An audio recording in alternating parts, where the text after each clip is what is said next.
কর্মসূচি পালন করার জন্য একদম মরিয়া হয়ে আছে, কিন্তু সেরকম কোনো তারা দিক নির্দেশনা পাচ্ছে না। অনেকেই বলছেন যে তারা একটা চূড়ান্ত সিদ্ধান্তের অপেক্ষায় আছেন।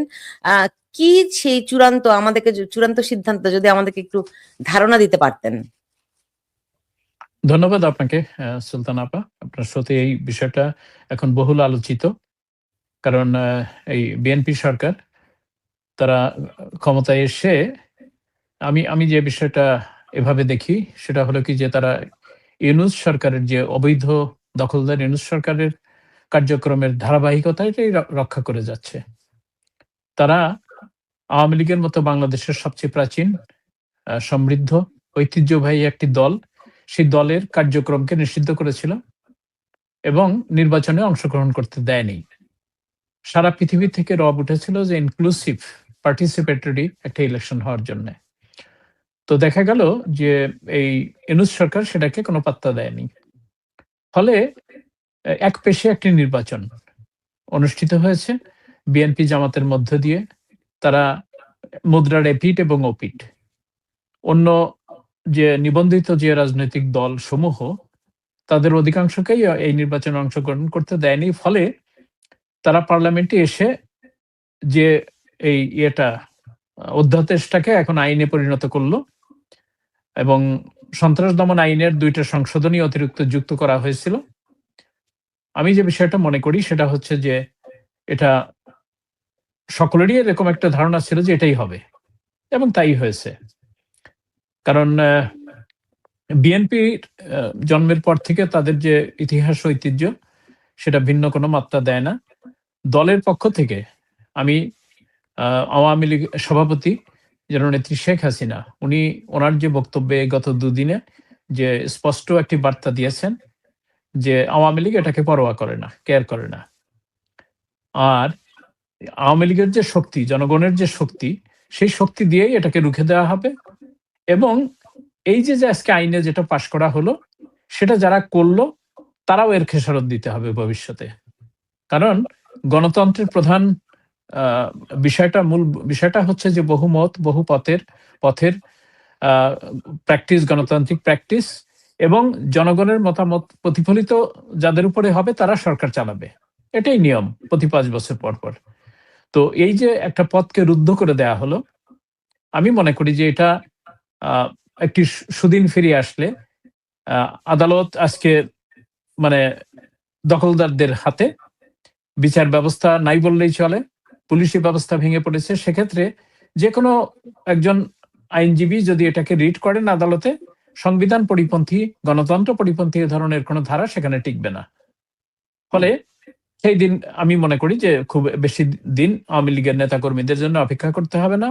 তাদের জন্য বার্তা এটাই যে সেটি হচ্ছে যে জননেত্রী শেখ হাসিনা স্পষ্ট করে বলে দিয়েছেন যে নিজেদের সংগঠিত করতে, মানুষকে উদ্বুদ্ধ করতে, শেখ হাসিনার আমলে সরকার যে সফলতা দেখিয়েছিল সেটা মানুষের কাছে তুলে ধরতে, এবং ইউনূস এবং তারেক রহমানের যে সরকার, তাদের অর্থনৈতিক যে দুরবস্থা, আপনার মানুষের জীবনহানি, মব ভায়োলেন্স, লুটতরাজ, এবং গ্যাস, তেল, খাদ্যের সংকট, মূল্যবৃদ্ধি, মানুষ ইতিমধ্যে নাভিশ্বাস উঠেছে। আমি মনে করি যে তারা এর জবাব সময় মতো দেবে। জি, আমি মাঝখানে একদিন আমার মানে অতিথি ছিলেন আইনজীবী জেদাই খান পান্না। তিনি বলছিলেন যে আমি তাকে জিজ্ঞেস করেছিলাম যে দেশে কোনো আইনজীবী নাই যারা এইটা একটা রাজনৈতিক দলকে নিষিদ্ধ করার বিরুদ্ধে একটা আদালতে রিট করতে পারে। তিনি আমাকে বলেছিলেন যে আদালতে সেরকম অবস্থা নাই। যদি 60% চান্সও থাকে যে একটা রিট করলে ন্যায় বিচার পাবে তাহলে করতে পারে, সেরকম কোনো চান্স নেই। তো আপনার কি মনে হয় সহসা এরকম আদালত ব্যবস্থা একেবারে আমূল বদলে যাবে, যে ন্যায় বিচার প্রতিষ্ঠিত হবে, এরকম কি মনে হয়? গণতান্ত্রিক সরকার ব্যবস্থাপনার মধ্যে প্রধান শর্ত হচ্ছে যে মানে ইন্ডিপেন্ডেন্ট জুডিশিয়ারি, প্রেস ফ্রিডম, তারপরে মানুষের জীবনের নিরাপত্তা, খাদ্য, চিকিৎসা, বাসস্থান, শিক্ষা, যে মৌলিক বিষয়গুলো, সেগুলো সবগুলোই আজকে রুদ্ধ। সো সে জায়গায় একটি সংসদ প্রতিষ্ঠিত হয়েছে, তারা মানুষের দৈনন্দিন জীবনের যে চাহিদা, যে কষ্ট, সেটার দিকে দৃষ্টিপাত না করে তারা একের পর এক এই ১৩৩টা জারি করা অধ্যাদেশ সেটা আইনে পরিণত করার জন্য। মোহাম্মদ আলী সিদ্দিকীর সংযোগটি বিচ্ছিন্ন হয়ে গেছে। আমি তাকে আবারও সংযুক্ত করার চেষ্টা করব। আমি শুনছিলাম আওয়ামী লীগ সভানেত্রী শেখ হাসিনার একটি বক্তব্য। তিনি আওয়ামী লীগ নিষিদ্ধ হওয়ার পরে তৃণমূলের উদ্দেশ্যে যে বক্তব্য দিচ্ছিলেন, সেখানে তিনি বলেছেন যে আহ, এই আইন যেটি প্রয়োগ করেছে, মানে আওয়ামী লীগকে নিষিদ্ধ করে বিএনপি তার নিজের পথেই কুমির ডেকে এনেছেন। ব্যাপারটা এরকমই দাঁড়ায়। মানে হচ্ছে গিয়ে পরবর্তীতে এই আইন তাদের ক্ষেত্রেও প্রয়োগ করা হবে, তিনি এই বলে হুঁশিয়ারিও দিয়েছেন। আমি মোহাম্মদ আলী সিদ্দিক জি, আপনাকে আমি আবারও সংযুক্ত করেছি। জি বলুন, বলছিলেন আপনি যেটি। না, যে বিষয়টার অবতারণা করেছিলেন আপনি, আমি মনে করি যে এটার আদালত ব্যবস্থাপনার পরিবর্তন হবে কিনা। আপনি অবস্থার দৃষ্টি লক্ষ্য করবেন যে আহ, জবরদখলকারী অনির্বাচিত অবৈধ একটি সরকার ছিল মোহাম্মদ ইউনূসের সরকার, তারপরে নির্বাচিত একটি সরকার আসছে। কিন্তু আমরা বাংলাদেশে কি দেখতে পাচ্ছি যে একটা সামরিক কি বলে স্বৈরতান্ত্রিক সরকার যখন থাকে, সেনাবাহিনী মাঠে থাকে, সেই যে সেনাবাহিনী মাঠে নেমেছে তারা আর ঘরে ফিরে যায়নি। তো এখন হ্যাঁ, বাংলাদেশে কি দেখুন সেনার মোহাম্মদ আলী সিদ্দিকী, শাসন চলছে? হ্যাঁ, সেনার শাসন চলছে না কোনো নির্বাচিত সরকারের শাসন চলছে? কারণ সেনাবাহিনী এখন এখন দেখা যাচ্ছে যে পুলিশি ভূমিকা পালন করতেছে সেনাবাহিনী বাংলাদেশে, এবং তাদের ঘরে ফিরে যাওয়ার, ক্যান্টনমেন্টে ফিরে যাওয়ার কোনো নামগন্ধ নাই। এবং এমতো অবস্থায় প্রতিদিন মব ভায়োলেন্স গুলা হচ্ছে। ব্যবসায়ীদের কাছে চাঁদাবাজি বলেন, রাজনৈতিক ব্যক্তিত্বদেরকে ধরে সেই একই কায়দায় তাদেরকে পিটিয়ে হত্যা করা, মারা, ধর্ষণ করা, এটা যেমন অব্যাহত আছে। সর্বশেষ জনপ্রিয় সৎ স্পিকার শিরীন শারমিন চৌধুরী, তাকে একটা গ্রেপ্তারের নাটক সাজিয়ে এই ২ বছর তাকে গুম করে রেখে যখন আদালতে নেওয়া হয়, সেই চিত্রটা সবাই সারা পৃথিবীব্যাপী দেখেছে যে আদালত চত্বরে কোনো আসামিকে সেখানে হাজিরা দিতে যে সে নিরাপদ না। তাদের উপরে যেমন মানে মব সৃষ্টি করা হয়, তাদেরকে পিটায় মারা হয়, তাদের গায়ে বিভিন্ন ধরনের তরল পদার্থ ছুড়ে মারা হয়, এবং আহ, আদালতের মধ্যে ইসের সামনে, বিচারকের সামনে যে ডিফেন্স লয়ার তার মক্কেলের জন্য প্রতিবাদ করবে, সেরকম কোনো পরিবেশ সেখানে নেই। তাদেরকে আইনজীবীদেরকে পিটানো হয়, মারা হয়। ফলে ওই আইনের শাসন বলতে যেটা বোঝায় তার কিছুই নাই। এবং তাদের ফরমাইশি যে সমস্ত বিচারকদের নিয়োগ দেওয়া হয়েছে, ওই তাদেরকে বলা হয় যে তুমি এদেরকে জামিন দিও না, বা কেউ জামিন পেলে তাকে নতুন করে মামলায় আটক আদেশ দিয়ে তাকে আবার কারাগারের মধ্যে প্রেরণ করো, অথবা কি বলে আহ, মানে আইন বিচারহীনতার যে আইন সংস্কৃতি। আইন হ্যাঁ, হচ্ছে গিয়ে আইন দিয়ে চলছে না, এটা কারো কোনো সিদ্ধান্তের উপর দিয়ে চলছে স্পষ্ট। কিন্তু আপনি যে সেনাবাহিনীর কথা বলছিলেন, আমার মনে হয় এই বিষয়টি নিয়ে একটু কথা বলা দরকার। কারণ সেনাপ্রধান ওয়াকারুজ্জামান বলেছিলেন তিনি ডিসেম্বরের মধ্যে নির্বাচন চেয়েছিলেন, আপনার নিশ্চয়ই মনে আছে। আর মনে তিনি আছে। বলছিলেন নির্বাচনে, মানে ডিসেম্বরের মধ্যে নির্বাচন, তারপরে তাদের ছুটি, কারণ তারা দীর্ঘদিন মাঠে আছে, তাদের ব্যারাকে ফিরে যাওয়া দরকার। নির্বাচন তো শেষ হয়ে গেল, তাও কি সেই ফেব্রুয়ারি, এখন এপ্রিল। ফলে তারা যাচ্ছে না কেন ইয়ে থেকে, মাঠে কেন অবস্থান করছে এখনো? না, সেটাই বিগ কোশ্চেন, সেটা বিগ কোশ্চেন। আমার প্রশ্নটা ওই জায়গায় যে এই সরকারের মধ্যে কিসের ভীতি? কারণ আওয়ামী লীগ তো মাঠে নাই, আওয়ামী লীগ দেশান্তরীত নিষিদ্ধ, অন্যান্য কোনো দল নাই, শুধুমাত্র এই বিএনপি এবং বিরোধী যত জঙ্গি সন্ত্রাসী আহ, মানে কি বলে ইসলামিস্ট দলসমূহ, এর বাইরে আর আর কেউ নাই। তাহলে সেনাবাহিনী কেন মাঠে? এই যে যে প্রশ্নটা, তাহলে কি তারা তারা এই সরকারের পাশাপাশি তারাও সেনাবাহিনীও মানে কি বলে এই সরকারের অংশ হিসেবে তারা মাঠে ভূমিকা পালন করছে কিনা, এই প্রশ্নটা আমারও আপনার মতো। সো হুম। আর আইনের শাসন, সুশাসন, মানবাধিকার প্রতিষ্ঠার জন্য যদি তারা ভূমিকা রাখতো তাহলে তারা সাধুবাদ পেত। কিন্তু এই প্রথম আমরা দেখলাম যে বাংলাদেশের মানে সেনাবাহিনী তারা একটা একটা মবের পক্ষে, একটা অরাজক সরকারের পক্ষে, একটি একটি দুর্নীতিবাজ দখলদার সরকারের পক্ষে, দেশ বিক্রির সরকারের পক্ষে তারা রোল প্লে করে যাচ্ছে। এটা এটা হচ্ছে সবচেয়ে আশঙ্কার একটা বিষয়। হুম। আমরা আমরা ভেরি ইন্টারেস্টিং। আমরা আগে মানে অনির্বাচিত সরকার দেখেছি, সেনা শাসিত, মানে কি বলে, সেনা সমর্থিত অন্তর্বর্তী তত্ত্বাবধায়ক সরকার সরকার থেকে দেখেছি। দেখেছেন, জি। এবার সেনা শাসিত নির্বাচিত সরকার তাহলে চলছে। এরকমই এরকমই সে কথাটাই বলা যায় যে আমি আমি জানি না যে এটা জয়েন্টলি সেনাবাহিনী এবং নির্বাচিত সরকার একসঙ্গে দেশ চালাচ্ছেন কিনা সেই প্রশ্ন, বা তাদের মধ্যে এ ধরনের কোনো অলিখিত সমঝোতা তৈরি হয়েছে কিনা যে আসো তোমরা এবং আমরা এই মিলিয়ে দেশ চালাবো। তো এই প্রশ্নটা আমি মনে করি যে বাংলাদেশের সকল নাগরিকের, যে এখনো সেনাবাহিনী মাঠে তারা কি করছে। সো তার পাশাপাশি মানে যে বিষয়টা অত্যন্ত অত্যন্ত উদ্বেগের, উৎকণ্ঠার, সেটি হচ্ছে যে আমরা মানে সদ্য এই বাংলাদেশের গৌরবোজ্জ্বল মাস যেটা মার্চ, সেই মার্চ মাস আমরা অতিবাহিত করলাম। স্বাধীনতা দিবস, ঐতিহাসিক ৭ই মার্চ, জাতির পিতা বঙ্গবন্ধু শেখ মুজিবের জন্মদিন ১৭ই মার্চ। এই কোন দিবস সুষ্ঠুভাবে বাংলাদেশের মানুষ পালন করতে পারল না। এবং স্বাধীনতার যে ইতিহাস, সেই ইতিহাস বিকৃতির জন্য বঙ্গবন্ধুর কি বলে, এখনো সংবিধানের সন্নিবেশিত বঙ্গবন্ধুর ছবি সকল অফিস আদালতে থাকার কথা, সেগুলা সেখানে তোলা হয়নি। বঙ্গবন্ধুর পরিবারের নিরাপত্তা সুরক্ষা যেটা ছিল আইন, সেটাকে বাতিল করা হয়েছে। বঙ্গবন্ধুকে ইতিহাস থেকে মুছে ফেলে আবার জিয়াউর রহমানকে নিয়ে এসে একজন ফেক নায়ক হিসাবে তাকে প্রতিষ্ঠার প্রচেষ্টা চলছে। আমি গতকাল একটি পত্রিকায় দেখলাম যে এখন তাদের টার্গেট যে বাংলাদেশের যে জাতীয় পতাকা, জাতীয় সঙ্গীত, সেগুলো মুছে ফেলা, বদলায় ফেলা। কারণ তারা এই ২৬শে মার্চের স্বাধীনতায়, ১৬ই ডিসেম্বরের বিজয় দিবসে বিশ্বাস করে না। তারা বিশ্বাস করে ৩৬শে জুলাইতে। তারা বিশ্বাস করে এই কি বলে জুলাই কি বলে সংবিধান বা সংসদ তারা একটা তৈরি করছে, জুলাই ওটাকে কি বলে, জুলাই নতুন সনদ, সংবিধান, জুলাই জুলাই সনদ, সনদ, জি। জুলাই সনদ, দুঃখিত। সেই জুলাই সনদ বাস্তবায়নের জন্য তারা এখনো সেই বিরোধী দল সহ বিএনপির মধ্যেও ওরকম একটা প্রবণতা লক্ষ্য করা যাচ্ছে যে বাংলাদেশের জন্মের যে ইতিহাস, সেই ইতিহাস মুছে ফেলার জন্য তারা তারা খড়গহস্ত। তো হুম। আমি একটু সেনাদের অবস্থান সম্পর্কে জানতে চাই। আমার আমার মনে আছে ওয়াকারুজ্জামান বেশ কিছু উদ্বেগের কথা জানিয়েছিলেন তিনি। মানে এমনকি ২৮শে ফেব্রুয়ারির মধ্যে সেনাবাহিনীর সেনা সদস্যদের মাঠ থেকে ব্যারাকে ফিরে যাওয়ার কথা ছিল।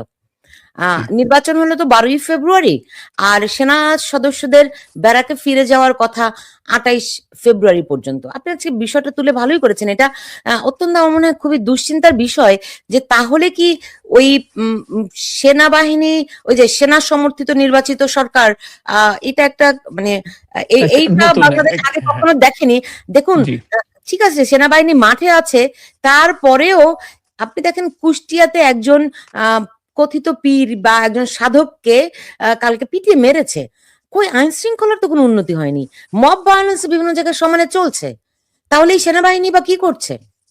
না কোন জায়গাতেই। আপনি নারায়ণগঞ্জে দেখেন, নারায়ণগঞ্জে একটি বাড়িতে সেখানে গিয়ে চাঁদার দাবিতে গৃহবধূ সহ বিবস্ত্র করে সেখানে নৃশংসভাবে তাদেরকে নির্যাতন করা হচ্ছে, টর্চার করা হচ্ছে। ঢাকা শহরের মধ্যে প্রতিনিয়ত এই ধরনের চাঁদাবাজি এবং তাদের উপরে নিপীড়নমূলক এই মব ভায়োলেন্স সেখানে চলছে। এখানে কোন জায়গায় আমরা আজ পর্যন্ত দেখি নাই যে সেনাপ্রধান যখন ঘোষণা দিয়েছিল আজ থেকে আমি রাষ্ট্রের দায়িত্ব নিলাম, সকল নিরাপত্তা নিশ্চিত করার দায়িত্ব সেনাবাহিনীর। কিন্তু কোন জায়গায় কি দেখেছেন? বরং আমরা দেখেছি উল্টো, যে মিছিলকারীদের উপরে গুলি চালানো যাবে না সিদ্ধান্ত নিয়েছিল।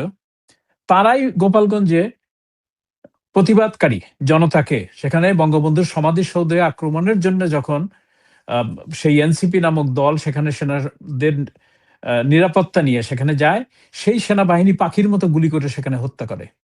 তাহলে এই সেনাবাহিনী বা এই যে মানে সেনানায়ক যারা আছে, বড় বড় গুরুত্বপূর্ণ দায়িত্বে আছে, তারা কাদের পারপাস সার্ভ করতেছে? It is a big question hmm. Nowadays. আমি মানে দেখুন, আমি আজকে একটা কিছু ইনফরমেশন পেয়েছি, একটা রিপোর্টও পেয়েছি।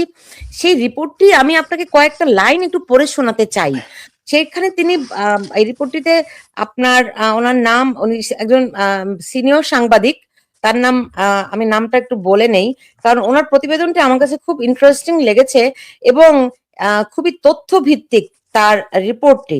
সেইখানে তিনি শেখ হাসিনা সরকারের পতনের সময় কিভাবে করে সেনাবাহিনী, ডিজিএফআই এর নেপথ্যে কাজ করেছে, এই বিষয়গুলো উঠে এসেছে। উম, আমি আমি রিপোর্টারের নামটা সবার আগে বলতে চাই। এনায়েত করিম, তিনি একজন সিনিয়র সাংবাদিক।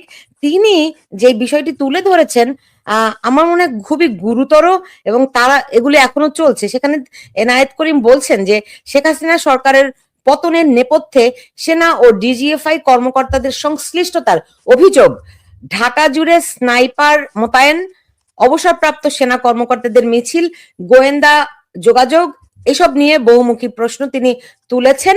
এবং সেখানে তিনি বলেছেন শেখ হাসিনার সরকার পতনের পেছনে সেনাবাহিনী ও সামরিক গোয়েন্দা সংস্থা ডিজিএফআই এর কিছু কর্মকর্তার গোপন ভূমিকার অভিযোগ তার কাছে তথ্য প্রমাণের ভিত্তিতে রয়েছে। বিভিন্ন সূত্রের দাবি, পরিকল্পনাটি ছিল সুপরিকল্পিত এবং এতে সক্রিয় ও অবসরপ্রাপ্ত সামরিক কর্মকর্তাদের একটি অংশ জড়িত ছিলেন। আরো খুব বিস্তারিত আছে, আমি অন্য একটি অনুষ্ঠানে বলবো।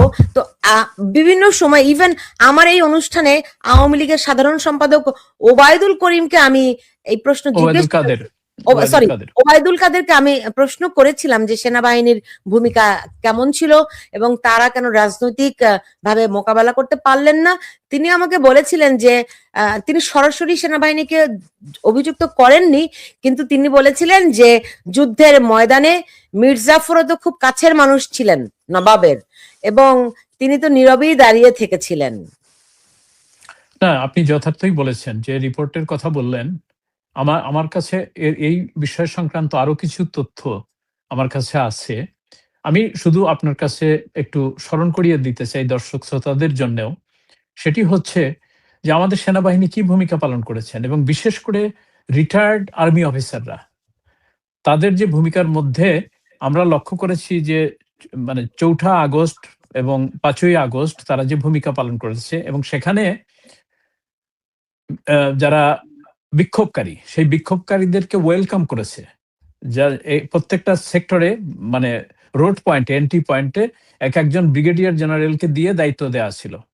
তারা এই মবকে ওয়েলকাম করেছে, তোমরা আসো এবং ঢাকা অভিমুখে যাও। আপনি দেখবেন যে সাবেক উপদেষ্টা এবং একসময়ের সাবেক নির্বাচন কমিশনার ব্রিগেডিয়ার সাখাওয়াত হোসেন, তিনি নিজে স্টেটমেন্ট দিয়েছেন, অনেকগুলো স্টেটমেন্ট। তার মধ্যে একটা আছে, একটা মিছিলে তিনি নেতৃত্ব দিয়ে জাহাঙ্গীর গেটের দিকে যাচ্ছিলেন। তখন একজন ব্রিগেডিয়ার জেনারেল তাকে ফোন করে তাকে সতর্ক করে যে আপনি ওদিকে যান না, ওই এলাকাটা স্নাইপার জোন। আপনি জিনিসটা বুঝছেন, স্নাইপার জোন মানে স্নাইপার রাইফেল দিয়ে গুলি করার জন্য ওখানে আছে, so don't go that way. আমি যদি রিলেট করি তার সঙ্গে, আসিফ নজরুল আর একজন মাস্টার মাইন্ড ইউনুসের, আমি মনে করি যে প্রধান মাস্টার মাইন্ড হলো আসিফ নজরুল। সেই আসিফ নজরুল তার রিসেন্ট একটা সাক্ষাৎকারে বিবিসির সঙ্গে সে বলেছে যে ফুলার রোডে তার নিজের বাসায় এসে আর্মির কর্মকর্তা সিভিল ড্রেসে এসে তাকে বলছে, স্যার আপনি সতর্ক থাকবেন, কারণ স্নাইপার রাইফেল দিয়ে গুলি করে আপনাকে মারার একটা টার্গেট আছে, সুতরাং আপনি সাবধানে থাকবেন। সে নিজে কিন্তু এটা স্বীকার করছে। আপনি লক্ষ্য করবেন উনি একজন উপদেষ্টা, এবং উনি যে বর্বর নৃশংস ভূমিকা পালন করেছে ইউনূসের একজন সহযোগী হিসাবে, আজকে সে মুখ খুলতেছে এই স্নাইপার এবং চতুর্দিকে। এবং এর পিছনে একজন সাবেক সেনা কর্মকর্তা রিটায়ার্ড, সে রাইফেল নিয়ে তার ছোট্ট বাচ্চা শিশুর হাতে আর একটা রাইফেল দিয়ে সে বলেছে যে আমি শেখ হাসিনাকে পছন্দ করি না, আওয়ামী লীগকে পছন্দ করি না, আমি গুলি করে মেরেছি, আমার ক্ষোভ আছে ইত্যাদি, গুলি করে মেরেছে। আমরা বোরকা পরিহিত নারী, দাড়ি জুব্বা পরিহিত পুরুষ মানুষের হাতে দেখেছি তারা স্নাইপার রাইফেল নিয়ে দৌড়াচ্ছে, গুলি করতেছে। এরকম অসংখ্য ঘটনা ফুটেজ আছে যার পিছনে বিশেষ করে সেনা সদস্যরা একটা বড় ভূমিকা পালন করেছে। এখানে বলা অত্যুক্তি হবে না যে ডিপ স্টেট যে ফাইন্যান্সিং করেছে এই ইসের পিছনে, এই রেজিম চেঞ্জের পিছনে। আপনি মনে করেন যে 2006 থেকে শুরু করে ওয়ানওয়ার্ড যে কনস্পিরেসিগুলো বাংলাদেশের বিরুদ্ধে হয়েছে, বিশেষ করে 2016 থেকে এই 24 অবধি মিলিয়ন ডলার, মিলিয়ন বললে ভুল হবে, শত শত মিলিয়ন ডলার এর করা হয়েছে। আমি একটা নিউজের ক্লিপ দুদিন আগে পেয়েছি, সেখানে বলা হয়েছে 325 মিলিয়ন ডলার স্পেন্ড করা হয়েছে শুধুমাত্র শেখ হাসিনার একটা ডেমোক্রেটিক্যালি ইলেক্টেড গভর্নমেন্ট ডিসম্যান্টেল করার জন্য। 325 মিলিয়ন ডলার, এবং এরা ক্রোনোলজিক্যালি সেগুলাকে ডিস্ট্রিবিউট করে ভাগে ভাগে দেখাইছে যে কিভাবে কোন খাতে এবং আমাদের দেশের কোন কোন অর্গানাইজেশনের অনুকূলে সেই টাকাটা তারা বিতরণ করেছে। অত্যন্ত দুঃখজনক, অত্যন্ত কষ্টের বিষয়গুলো হচ্ছে এই যে সেখানে উল্লেখ করা হয়েছে শুধুমাত্র 2024 কে টার্গেট করে।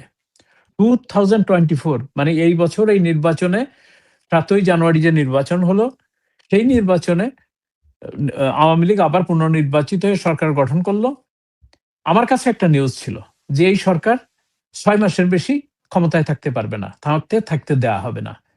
এবং I conveyed that very message to the highest authority of the government, Bangladesh গভর্নমেন্টকে আমি পার্সোনালি কনভে করেছিলাম। সেখানে দেখা গেল যে 2024-এ শুধুমাত্র ডিপ স্টেটের পক্ষ থেকে বাংলাদেশে $572 মিলিয়ন, 572 মিলিয়ন ডলার দেয়া হয়েছে যে এই সরকারকে ডিস্টেবিলাইজ করার জন্য, এবং যেটা বাংলাদেশের ইতিহাসে, বাংলাদেশের জন্মের ইতিহাসে এক বছরে সর্বোচ্চ অনুদান বাংলাদেশের ক্ষেত্রে। এবং সেক্ষেত্রে এই ইউএস অথরিটি তাদের ওয়েবসাইটে